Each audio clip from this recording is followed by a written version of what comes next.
Welcome to the African History Network show right here on 9:10 a.m. the Superstation, the Future Radio. I'm your host, Brother Michael Imhotep. It is Sunday, August 14th, 2022, and we are live. Boy, do we have a lot to talk about today.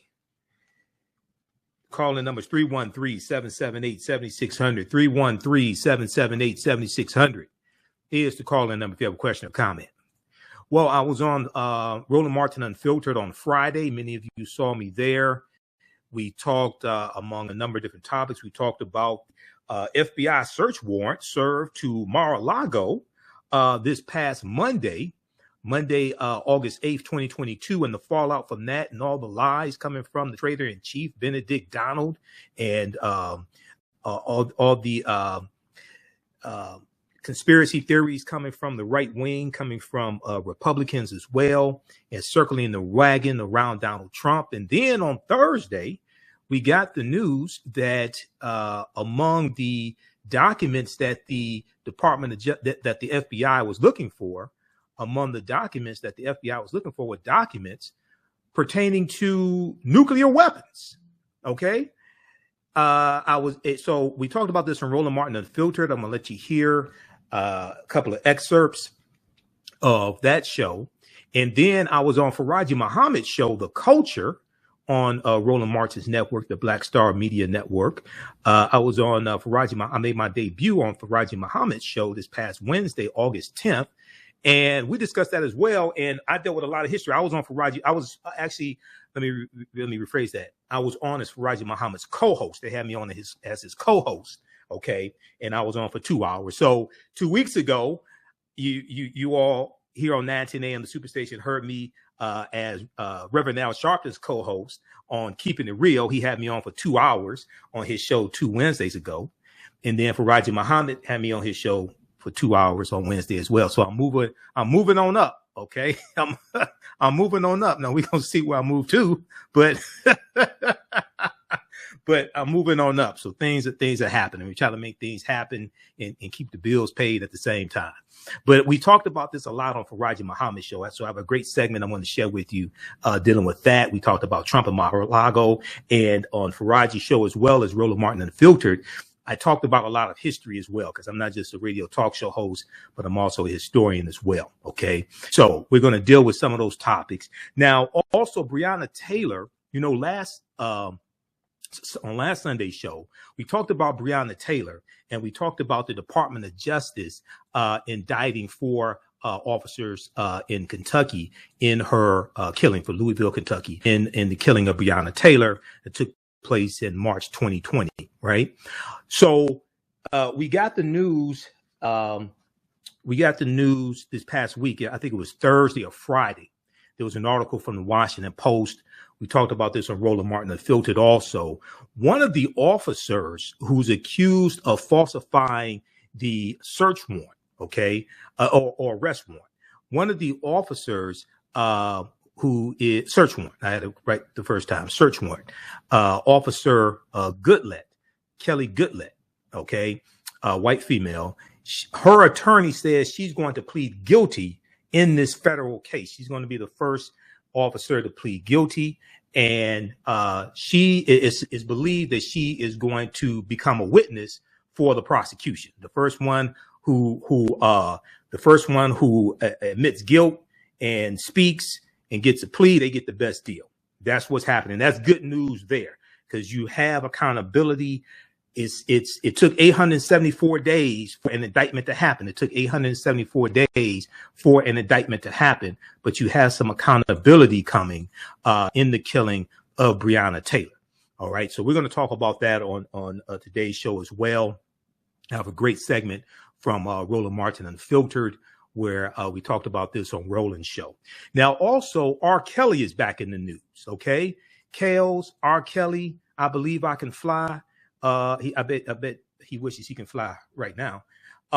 His trial on child pornography charges in Chicago is coming up starting this week, actually starting Monday. Okay. So we're going to talk about that as well. Let you know what's going on there. That's very interesting. I think it was Chicago Sun-Times that had an article dealing with the trial coming up with R. Kelly. Okay, so we'll discuss that.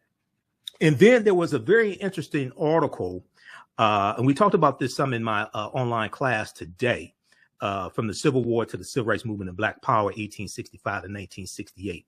There was a very interesting article that dealt with how it was a group of historians who met with President Biden for almost 2 hours on August 4th.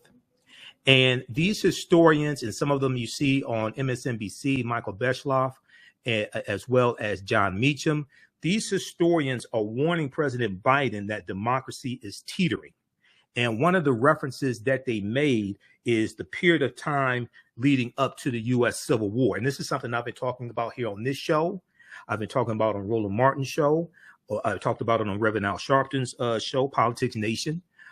We talked about it on Faraji Muhammad's show, The Culture, this past Wednesday. All right. This is a critical period in history that we're dealing with. And as I said before, and once again, the call-in number is 313-778-7600, 313-778-7600. We're live this Sunday, August 14th, 2022. You're live 2 hours with Michael Imhotep. As I said before, I was never one of these people who parroted the narrative coming from corporate media and coming from the pollsters that Democrats, it was automatic that Democrats were going to lose control of the House of Representatives, lose control of the U.S. Senate. I never bought into that narrative. Number one, I study politics. So you compare the accomplishments and policies of the Democrats, compare that to the Republicans, is much better. Just this past week, you had the CHIPS bill signed into law dealing with microchips. You had the Friday, you had the Inflation Reduction Act of 2022 that passed the House of Representatives. It's going to be signed into law this week. You've had a number of wins for President Biden and the Biden-Harris administration just in these past 6 weeks. But that's on top of the $1.9 trillion American Rescue Plan, the $1.2 trillion infrastructure bill. And most Americans don't know the infrastructure bill is passed. That's on top of all these other accomplishments that have happened. So the way I frame this, and I said this on Faraji Muhammad's show, and it blew him away. The way I frame this 2022 midterm election is that this is the first midterm election since an insurrection that has taken place in this country since the 1866 midterm election, the year after the Civil War ended. I know all the pollsters and Steve Kornacki on MSNBC. I know they like to say, oh, well, except for 2 times in the past 100 years, the party that's in the White House has lost seats in the House of Representatives or the Senate in the first midterm elections. All that goes out the window. You've never had, everybody listen to me, you've never had a sitting president incite an insurrection and call for the vice president to be executed. You've never had that in the history of this country. You never had a sitting president send domestic terrorists to the U.S. Capitol building to interrupt a constitutionally mandated process of certifying the electoral college votes so that the sitting president can overthrow the government and stay in power. That has never happened in the history of this country. So you can't look at these midterm elections just as business as usual. No, it's not. Not if you understand history.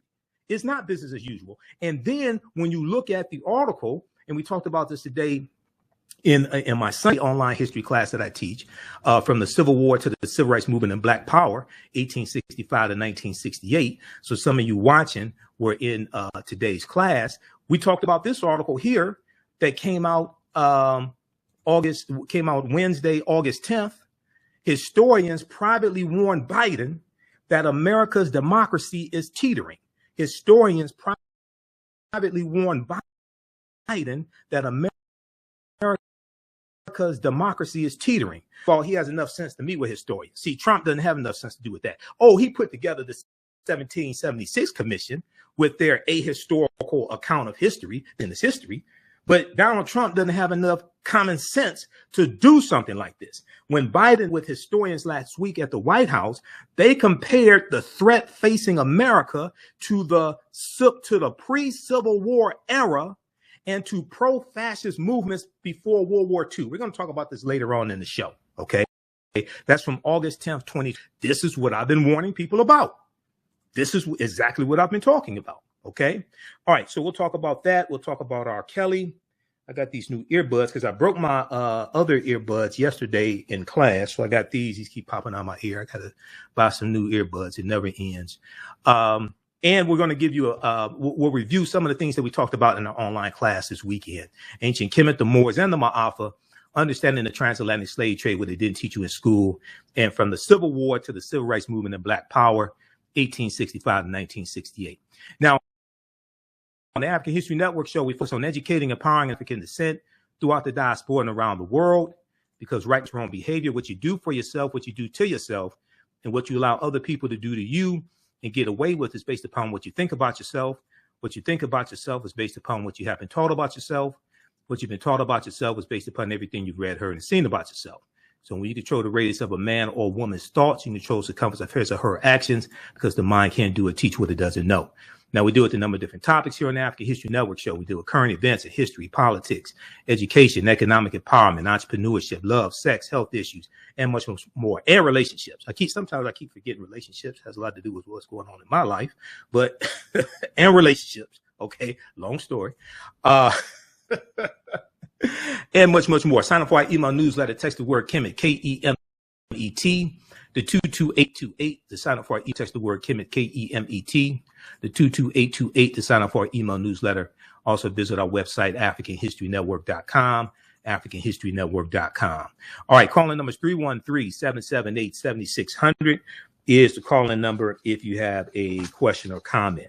Okay, so there was a when we come back from the break, I'm going to let you hear the press conference that Walk Softly, Carry a Big Stick, Attorney General Merrick Garland did. I told people I was never one of these people buying into Merrick Garland's a punk, all this stuff. No. Merrick Garland was a federal judge. Merrick Garland is very even-tempered, mild-mannered. Don't confuse that with being weak. Okay, you remember in the movie American Gangster? You remember the movie American Gangster with Denzel Washington, who's probably my favorite actor, Denzel Washington, playing Frank Lucas. And there's the scene where his brother, played by Chiwetel Ejiofor, they're in the nightclub, and Chiwetel Ejiofor wants to be like Nicky Barnes, and he's dressing flashy, and Denzel tells him, the loudest guy in the room is the weakest guy in the room. The loudest guy in the room is the weakest guy in the room. Okay. We'll deal with this on the other side of the break. You listen to the African History Network show. I'm Michael Imhotep. We'll be back in a few minutes. The work that I do is larger than the fashion industry. It's larger than the art world. And I believe that I was born to bring newness into this world. I'm Kaima McIntyre. I'm 24 years old and I'm an artist. I create everything from paintings to jewelry design, metaphysical jewelry to be specific, and fashion design. The only reason why my prom dress went viral is because people needed it. Within a few days of going viral, Notori Naughton reached out to me and she's like, I saw your dress, can you make me a dress? I was equally as shocked to be asked by a celebrity to design their dress at the age of 17. That's just one person, and the list just continues to go on, to Janet Jackson, to Tyra Banks. It really hits home. That means that the discussion is happening on the grounds in real time. Welcome back to the History Network show right here on 910 a.m. the Superstation, the Future Radio. I'm your host, Brother Michael Imhotep. It is Sunday, August 14th, 2022, and we are live. All right, I want to go to the press conference that Attorney General Merrick Garland held on Friday. And what happened was, after the search warrant was executed on Monday. Now, keep in mind, people, Donald Trump said this was a raid. This was not a raid. Okay, a raid is when they come in your house, kick down the door, 6 o'clock in the morning, point guns at people, handcuff people, things like this, tear the place up. that's a raid. This was not a raid. Okay. Donald Trump is exaggerating, and then he started raising money immediately. He was the one who announced what happened. Okay. And he basically lied about what happened.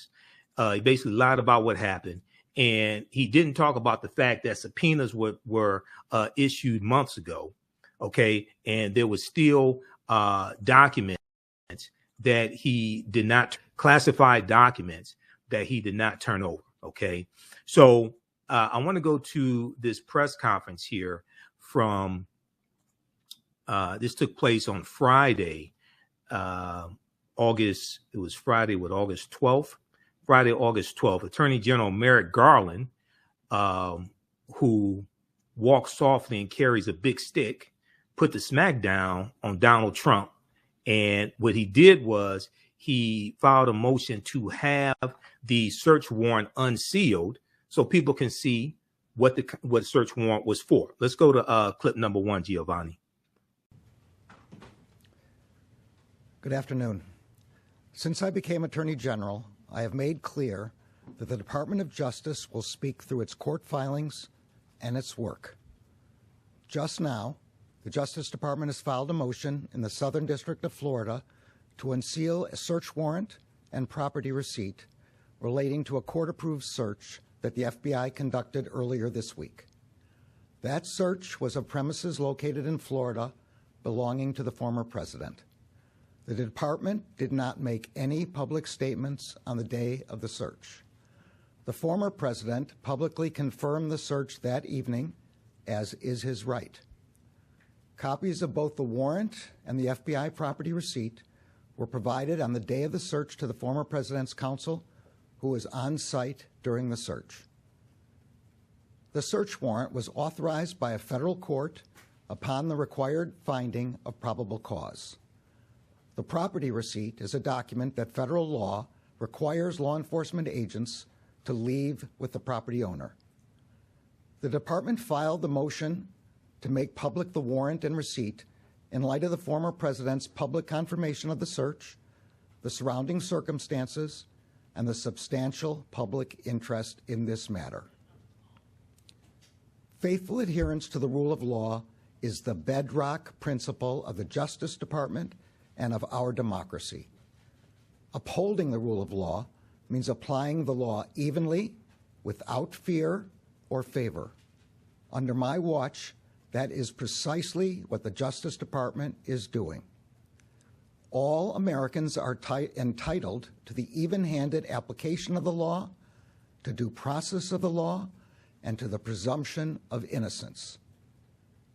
Much of our work is by necessity conducted out of the public eye. We do that to protect the constitutional rights of all Americans and to protect the integrity of our investigations.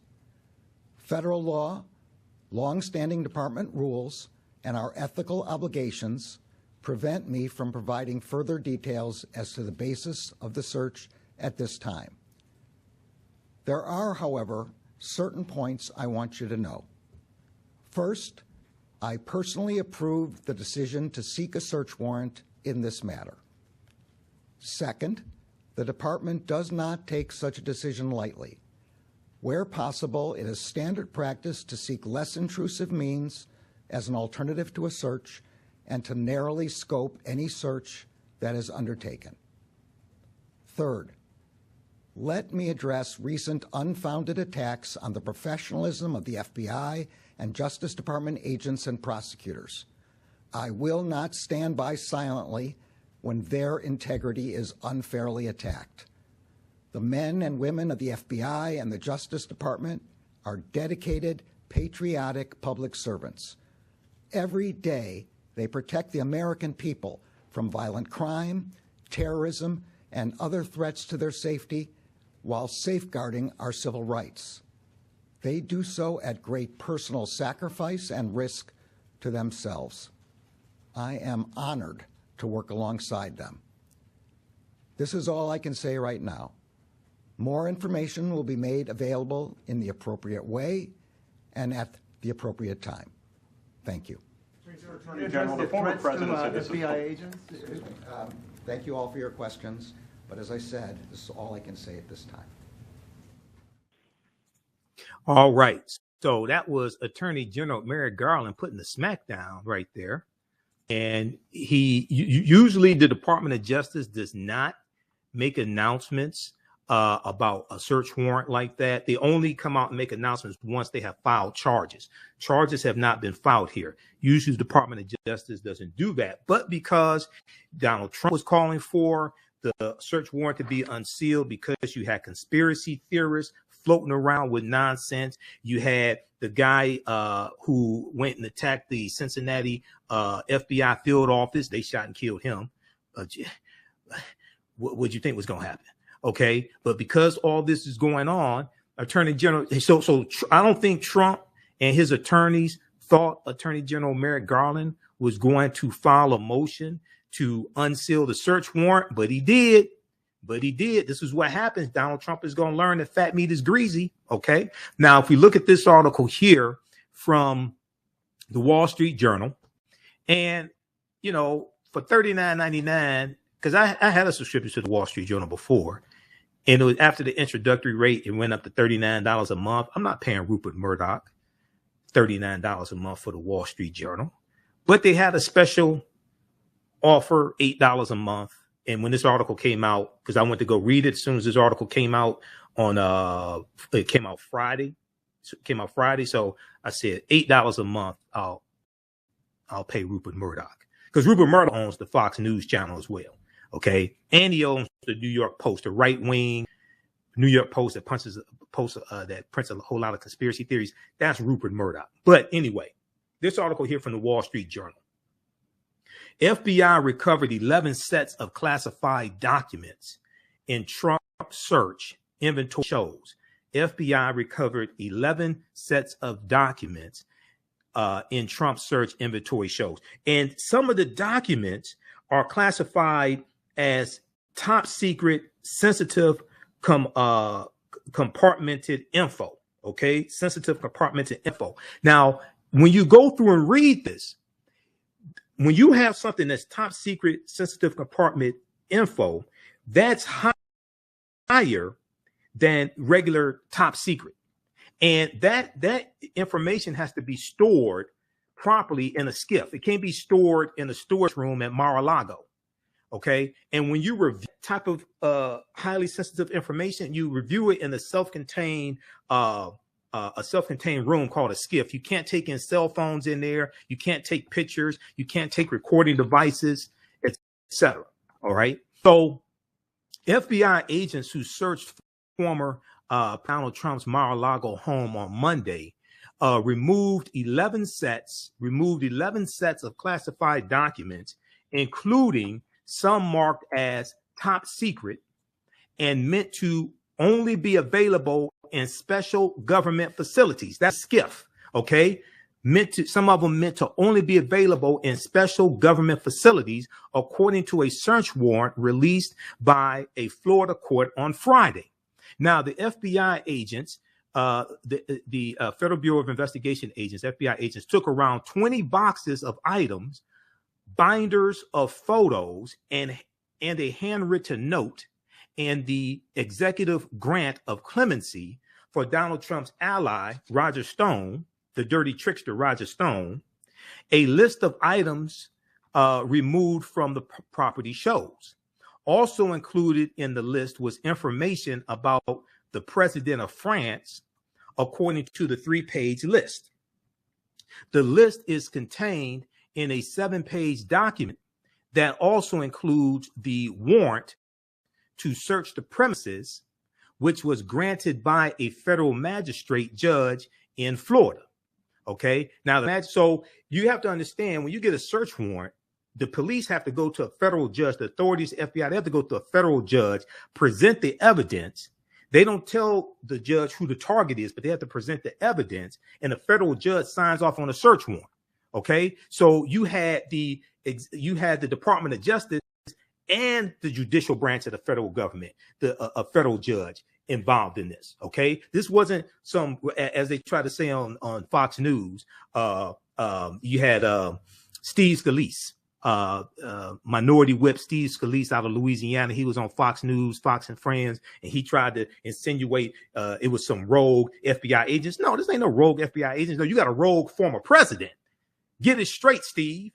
And isn't it interesting that it was 2 Black Capitol Hill police officers who saved Steve Scalise's life when his behind got shot? Okay, when his behind got shot a few years ago. We'll continue this on the other side of the break. Calling numbers 313-778-7600. 313-778-7600 is the call-in number. If you have a question or comment, listen to the African History Network show. I'm Michael Imhotep. We'll be back in a few minutes. iRedify is a Black-owned digital platform that showcases Black and brown cultures and people. The books on the platform are written by African-American authors, Afro-Caribbean authors, African authors, and so much more. Kids 14 and under can read ebooks, listen to audiobooks, and complete learning activities. Kids can even write in the books digitally. Get unlimited access to everything on the platform for only $8.99 a month at iRedify.com. Sign up for your membership today.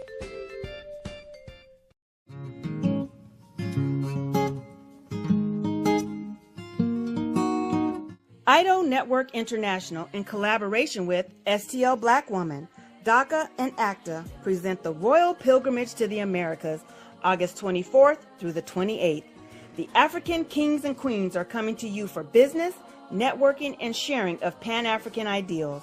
The venue will be the illustrious En Garde Arts Hotel in St. Louis, Missouri. A royal cultural experience and exhibitions, trade and investment opportunities in Africa, the Caribbean, and the Americas. A Royal Pan-African Summit hosting keynote speakers, and a red carpet banquet. Come and witness an African royal coronation ceremony. Register at www.idonetwork.org to book your ticket to wine and dine with African royalty. Vendor opportunities available. Get face-to-face with the royals who own the land and resources for business. Contact DACA for deal room information at 602-730-4572.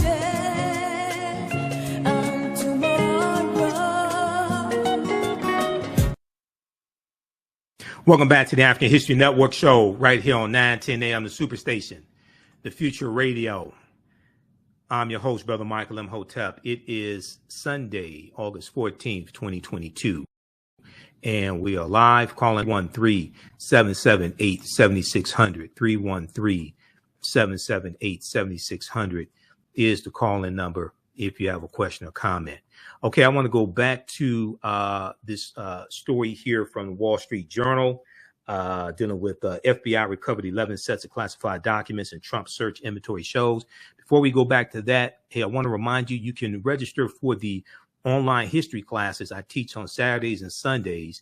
We had two great classes this weekend. Okay, if you missed the classes, as soon as you register, you can watch them because we do the sessions live.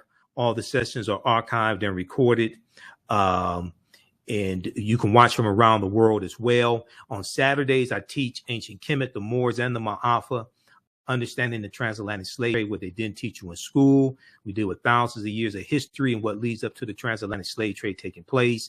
Also, when I was on Roland Martin Unfiltered on Friday at the end of the show, I did a plug for these two classes also. Classes on sale, $60, regularly $130. We do the sessions Saturdays, normally 2 p.m. to 4 p.m. Eastern Standard Time. Sometimes I have to change it because of my schedule, and sometimes I'm at events on the weekend, but I'll let you know ahead of time.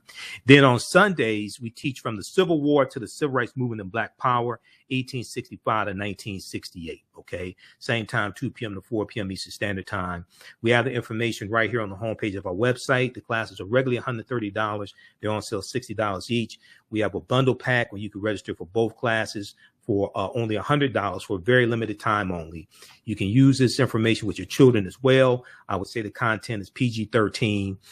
Visit our website, TheAfricanHistoryNetwork.com, TheAfricanHistoryNetwork.com. We also have the information in the thread of the broadcast also. Okay, the thread of the broadcast here. All right, calling number is 313-778-7600. 313-778-7600 is the call-in number if you have a question or comment. All right, so I want to go back to our lead story here. I want to go back to this article from the Wall Street Journal, and this one came out it really came out on Friday, and it was updated on Saturday, August 13th. Okay, name of this article: FBI recovered 11 sets of classified documents in Trump search inventory shows.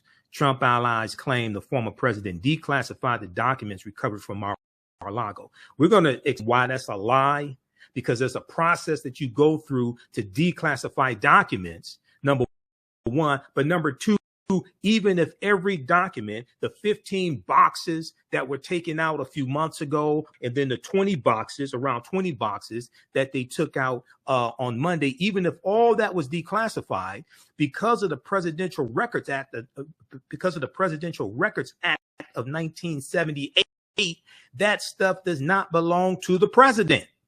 It belongs to the federal government, and is kept at the National Archives. Okay, the Presidential Archives. The outgoing president can't take that stuff with them. That's illegal. So even if all the documents were declassified, and there's a process to go through to declassify the documents, you can't just wave a magic wand and say they're declassified. Number one, from all the experts, all the security experts, you have to contact the department that classified the documents in the first place to make sure that you declassifying the documents does not cause a problem, does not reveal secrets, does not put people's lives in jeopardy. You can't just wave a magic wand and say these are all declassified. The other thing is Donald Trump's dumb ass doesn't read. So what does he need classified documents or declassified documents for? Donald Trump doesn't read. Why does he need documents pertaining to nuclear weapons, as the Washington Post reported on Thursday? Now, we don't know whose nuclear weapons. We don't know whether it's the U.S., adversaries, allies, things like this. But why does Donald Trump doesn't know about nuclear weapons, and he doesn't read? So why does he need these documents? Who had access to these documents at Mar-a-Lago? The people in and out of Mar-a-Lago, people from all over the place. Who had access to these? So if we go back to this piece here from the Wall Street Journal, the list includes, so you had around 20, the FBI took out around 20 boxes of items, binders of photos, a handwritten note, and the executive grant of clemency for Trump's ally, Roger Stone. A list of items removed from the property shows. Okay, so the list includes references to one set of documents marked as various classified TS SCI documents. Okay, top secret, sensitive, compartmented info.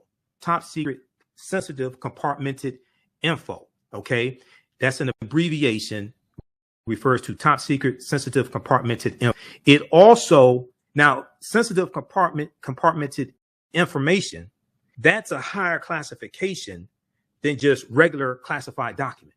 Okay. 3 sets of secret documents and 3 sets of confidential documents.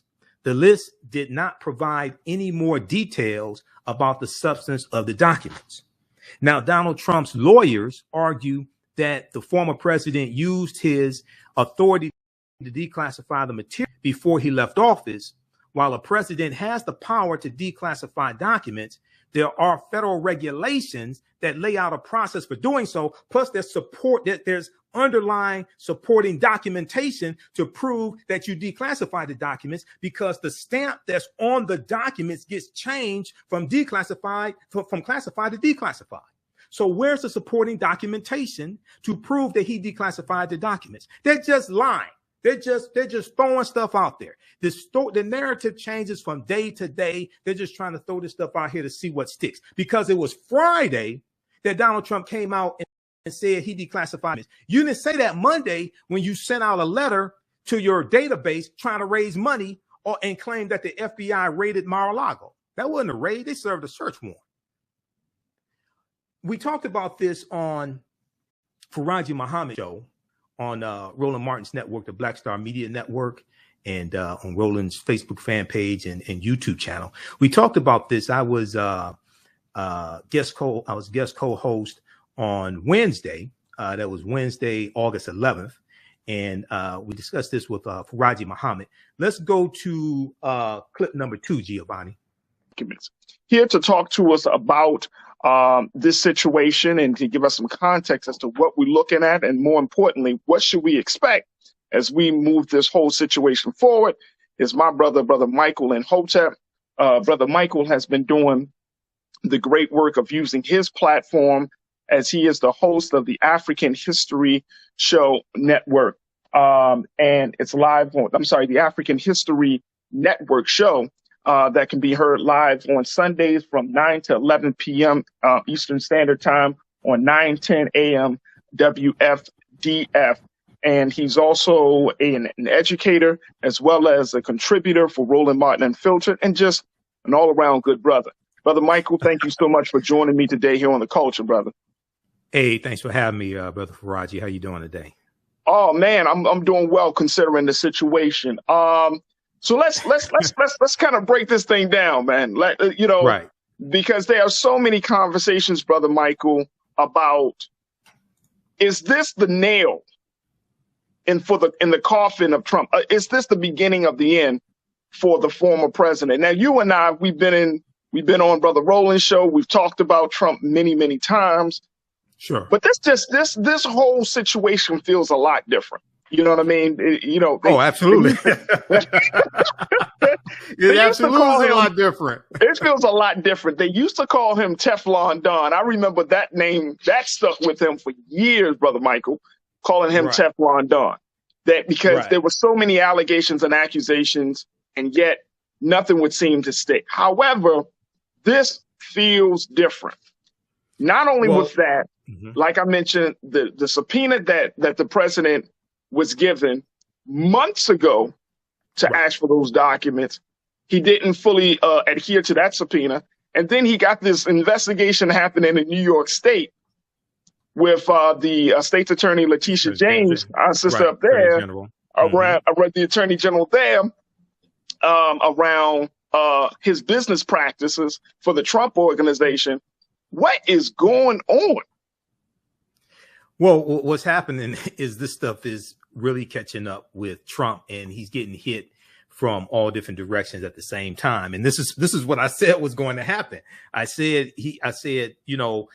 first of all, I wasn't sure if he was going to run for re-election, say like a year ago. I wasn't really sure if he was going to run for re-election, number one. And one of the reasons why I said that is because he's going to be hit with so many investigations. You have the January 6th committee, and we see what's coming out of there.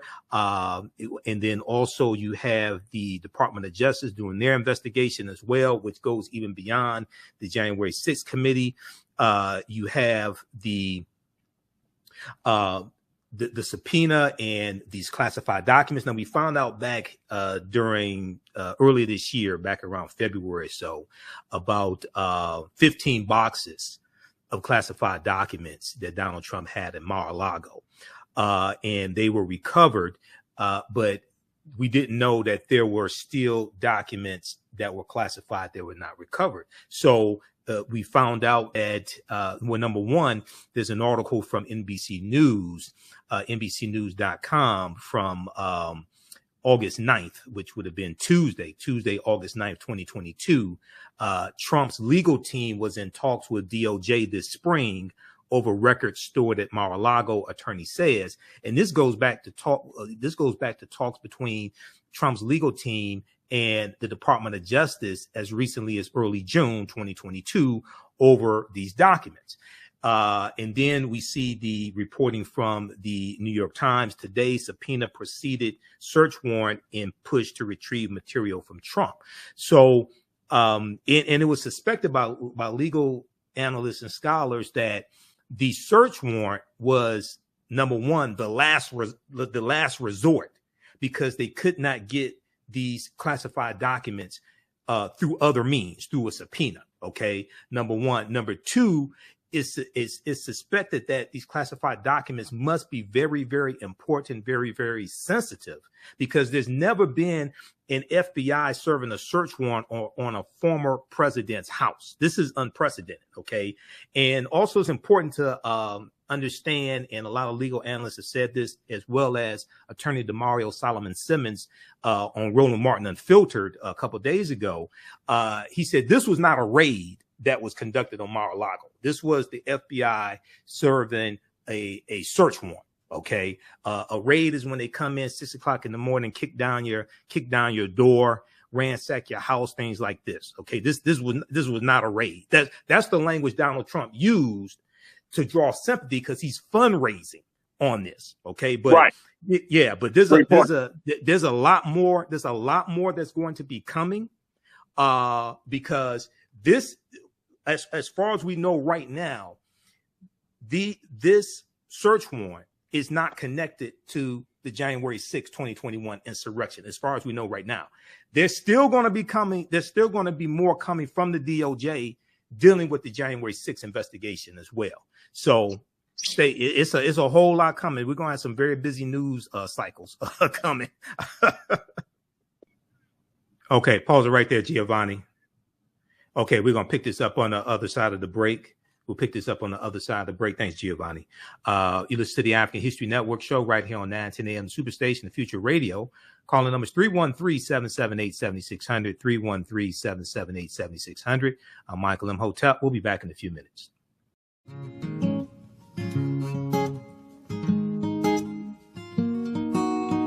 IDO Network International, in collaboration with STL Black Woman, DACA and ACTA, present the Royal Pilgrimage to the Americas, August 24th through the 28th. The African kings and queens are coming to you for business, networking, and sharing of Pan-African ideals. The venue will be the illustrious En Garde Arts Hotel in St. Louis, Missouri. A royal cultural experience and exhibitions, trade and investment opportunities in Africa, the Caribbean, and the Americas. A Royal Pan-African Summit hosting keynote speakers and a red carpet banquet. Come and witness an African royal coronation ceremony. Register at www.idonetwork.org to book your ticket to wine and dine with African royalty. Vendor opportunities available. Get face-to-face with the royals who own the land and resources for business. Contact DACA for deal room information at 602-730-4572.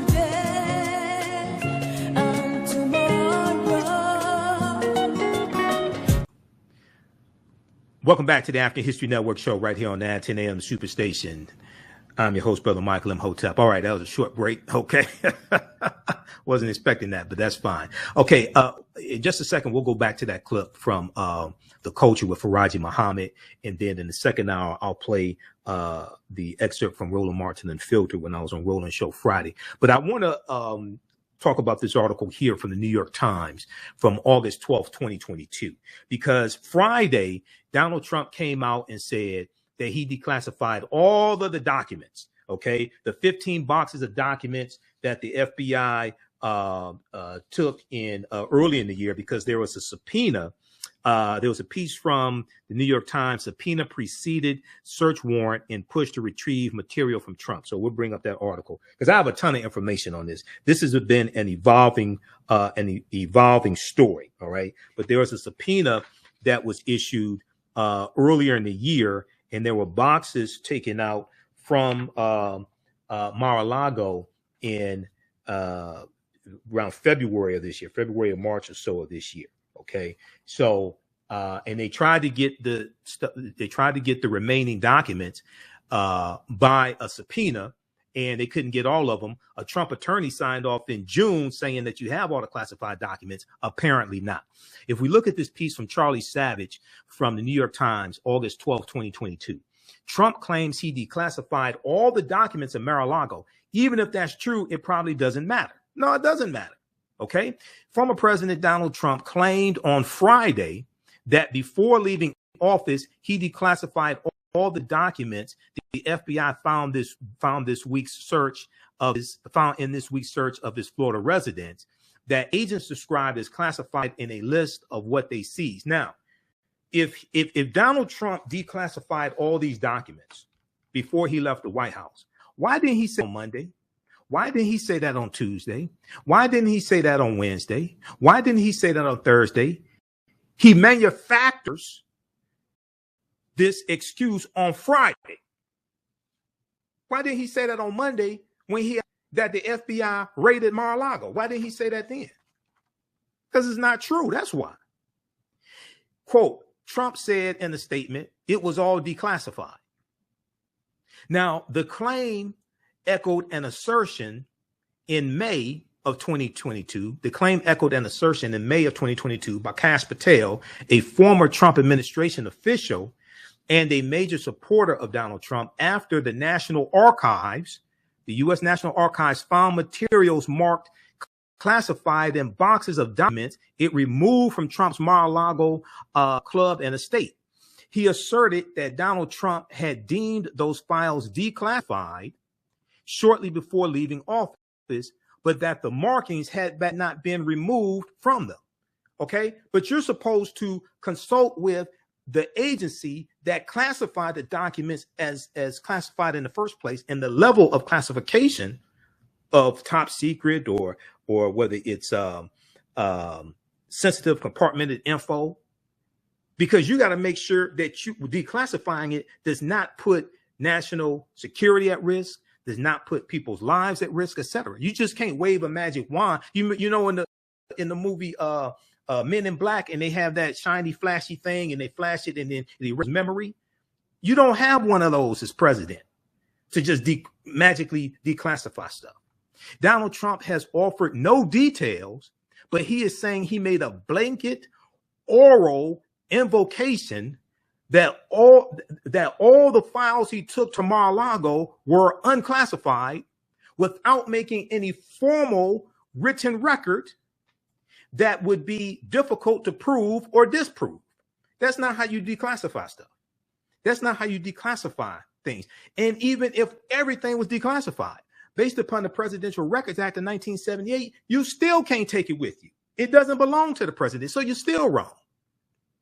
Even if there is no evidence that Donald Trump followed normal procedures for declassifying certain types of information, his lawyers argue that he was not constitutionally bound to obey such rules.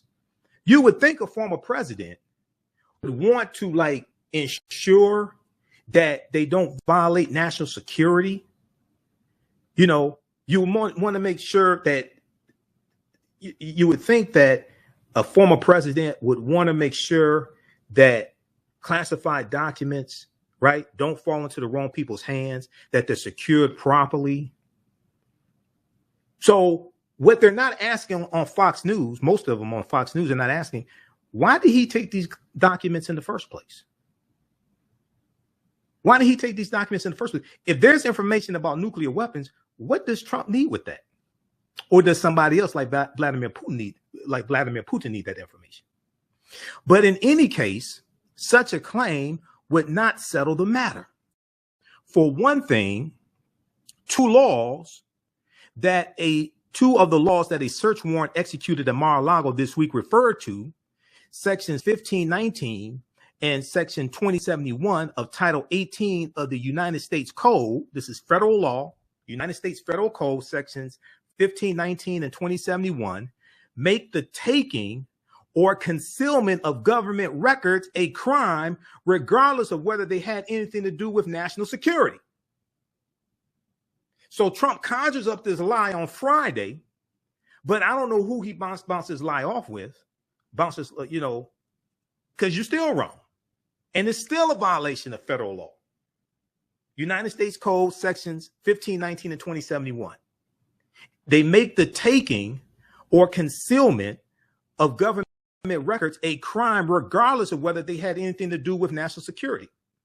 For another, laws against taking or hoarding material with restricted national security information, which generally carry heavier penalties than theft of ordinary documents, do not always line up with whether the files are technically classified.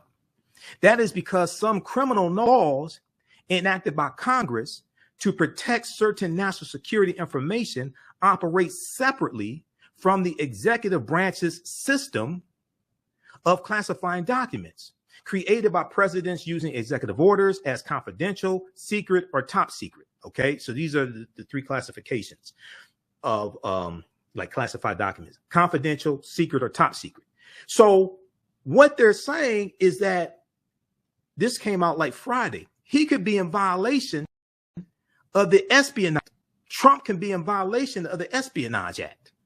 We haven't even gotten the charges from January 6, 2021 insurrection that he incited. He's got this that he has to deal with. In particular, a third law, the warrant references Section 793 of the United States Code, which carries a penalty of up to 10 years in prison per offense. Up to 10 years in prison per offense. We'll continue this on the other side of the break. You listen to the African History Network show. I'm Michael Imhotep. We'll be back in a few minutes. 910 AM Superstation, a division of Adele Media. The views and opinions expressed on any program are those of the producers and or the persons appearing on the program and do not necessarily reflect the views and opinions of 910 AM Superstation or Adele Media. We got the topics, the guests, the opinions, and the facts. I'm your host, Brother Michael Imhotep. You know, we deal with a number of different topics here on the African History Network show. We do recurring events of history and much, much more. We're going to give you an update on what's going on. This is about self-preservation. We have to extinguish the fire of white supremacy to electrify consequences. Catch it all right here on 910 AM Superstation. All right, welcome back to the African History Network show right here on 910 AM, the Superstation, the Future Radio. Okay, calling numbers 313-778-7600, 313-778-7600 is the calling number if you have a question or comment. Okay, I want to go back to the article we were dealing with from the New York Times. This counters the lie that Donald Trump came up with on Friday, because he came out Monday and he announced, he said, Mar-a-Lago has been raided. That wasn't a raid. They served a search warrant. Friday, he came out with the lie and said, oh, he declassified all of these documents, the 15 boxes that were taken out earlier in the year, and then the 20 boxes that they took out on Monday. He declassified all that stuff before he left. How'd you have time to declassify all that before you left the White House when you were busy giving out pardons? How'd you have all that time to declassify all these documents before you left the White House? You were so busy giving out pardons. I don't think you had time to declassify this stuff. You definitely didn't have time to go through the proper channels to declassify these. Read this article here from the New York Times. Trump claims he declassified all the documents at Mar-a-Lago. Even if that's true, hold on just a second. Even if that's true, it probably doesn't matter. This is by Charlie Savage. Excellent article about Charlie Savage. Let's go back to this article. Then we'll go back to the clip from me on Faraji Muhammad's show, The Culture, on the Black Star Media Network, Roland Martin's network, and then we'll go to the phone lines. Calling numbers 313-778-7600, 313-778-7600 is the calling number if you have a question or comment. Okay, so the article goes on to say, but in any case, such a claim of declassifying all these documents would not settle the matter. For one thing, two of the laws that a search warrant executed at Mar-a-Lago this week referred to, sections 1519 and 2071 of Title 18 of the United States Code, this is federal code, federal law, make the taking or concealment of government records a crime. The taking or concealment of government records a crime, regardless of whether they had anything to do with national security. Okay, yeah, we're going back to the second video here in just a minute from The Culture with Faraji Muhammad, Giovanni, in just a minute here. For another, laws against taking or hoarding material with restricted national security information, which generally carry heavier penalties than theft or ordinary documents, do not always line up with whether the files are technically classified. That is because some criminal laws enacted by Congress to protect certain national security information operate separately from the executive branch's system of classifying documents created by presidents using executive orders as confidential, secret, or top secret. Okay. In particular, a third law, the references was Section 793 of the United States Code, which carries a penalty of up to 10 years in prison per offense, better known as the Espionage Act. Better known as the Espionage Act. It was enacted by the U.S. Congress. World War I is 1914, 1918. We did World War I in the 10-week online history class I teach on Sundays, from the Civil War to the Civil Rights Movement and Black Power, 1865 to 1968. It was enacted by Congress during World War I, decades before President Harry S. Truman issued an executive order creating the modern classification system for the executive branch of the federal government. Now, as a result, the Espionage Act makes no reference to whether a document has been deemed classified. Instead, it makes it a crime to retain without authorization documents related to the national defense that could be used to harm the United States or aid a foreign adversary. That could be used to harm the United States or aid a foreign adversary. Now, do you remember back in 2017 when Donald Trump had a meeting at the White House, and in meeting with Sergei Lavrov, ambassador to Russia, ambassador from Russia to the U.S., Sergei Lavrov, and no U.S. photographers were there in the room. U.S. media wasn't there in the room. Okay, but then Trump showed classified documents to the Russians there in the White House. Okay, you remember that? So, yeah, okay. Yeah, see, Trump is gonna mess around and find out that fancy. This right here. He's gonna have to deal with this, possibly violating the Espionage Act. He's gonna have to, and the January 6th investigation as well. Now, prosecutors could argue that a document meets that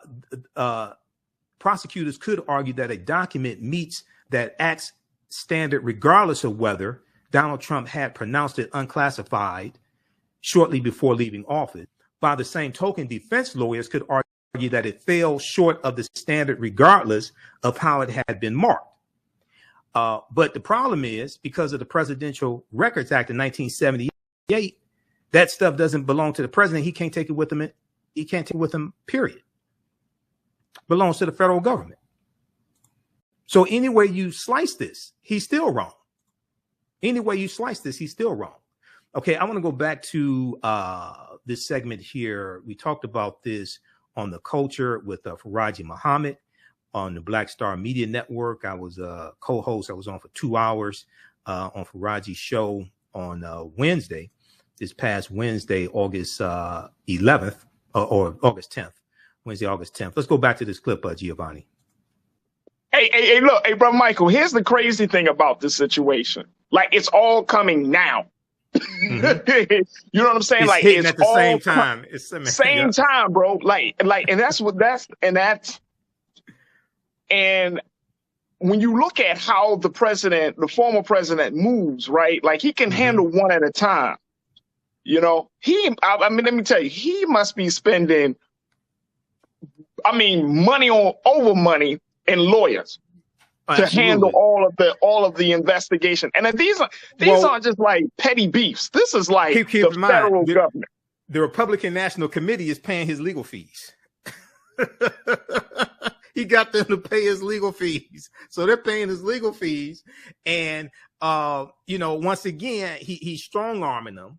But I think a lot of this is going to implode. So there was a poll taken, I think it was June of this year, where about 50% of Republicans did not want Trump to run for re-election. They're looking at other people like Ron DeSantis, I remember reading from Florida, that. Yes, sir. things like this. And then when you have a search warrant like this from the FBI, this is totally unprecedented. Okay. And you're going to have more coming out from the January 6th committee. I don't think it's going to be more Republicans who want Trump to run now. Right. I think this is going to be really negative, especially with him railing against the FBI. Okay, this is supposed to be the party of law and order.